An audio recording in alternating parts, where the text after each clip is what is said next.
Ration துவரம்பருப்பு use பண்ணி மொறுமொறுன்னு தோசை எப்படி செய்யறதுன்னு வாங்க பார்க்கலாம்.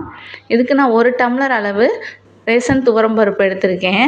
இதை 2-3 டைம் நல்லா வாஷ் பண்ணி எடுத்துக்கோங்க. இதை நல்ல தண்ணி ஊற்றி 1/2 மணி நேரம் ஊற வச்சு எடுத்துக்கலாம். இப்போ ஊற வச்ச துவரம்பருப்பு ஒரு மிக்ஸி ஜாரில் சேர்த்துக்கோங்க. இதை ஃபஸ்ட்டு கொரன்னு அரைச்சி எடுத்துக்கலாம். அதுக்கப்புறமா கொஞ்சமாக தண்ணி சேர்த்துட்டு நல்லா பேஸ்ட்டாக அரைச்சி எடுத்துக்கோங்க. இப்போ பார்த்தீங்கன்னா நம்ம ஊற வச்ச தண்ணி ஊற்றியே இதை அரைச்சிக்கலாம்.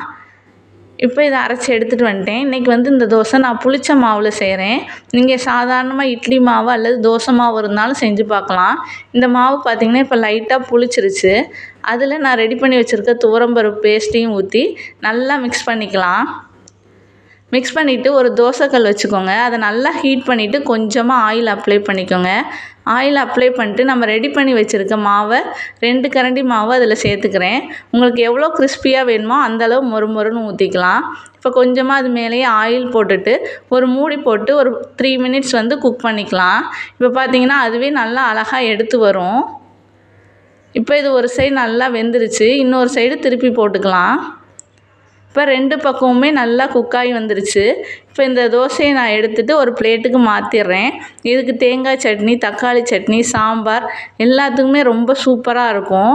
நீங்கள் புளிச்ச மாவில் மட்டும் இல்லை, இதை ஃப்ரெஷ்ஷாகவும் அரைச்சும் செஞ்சு பாருங்கள். இது ரொம்ப டேஸ்ட்டாகவும் இருக்கும்.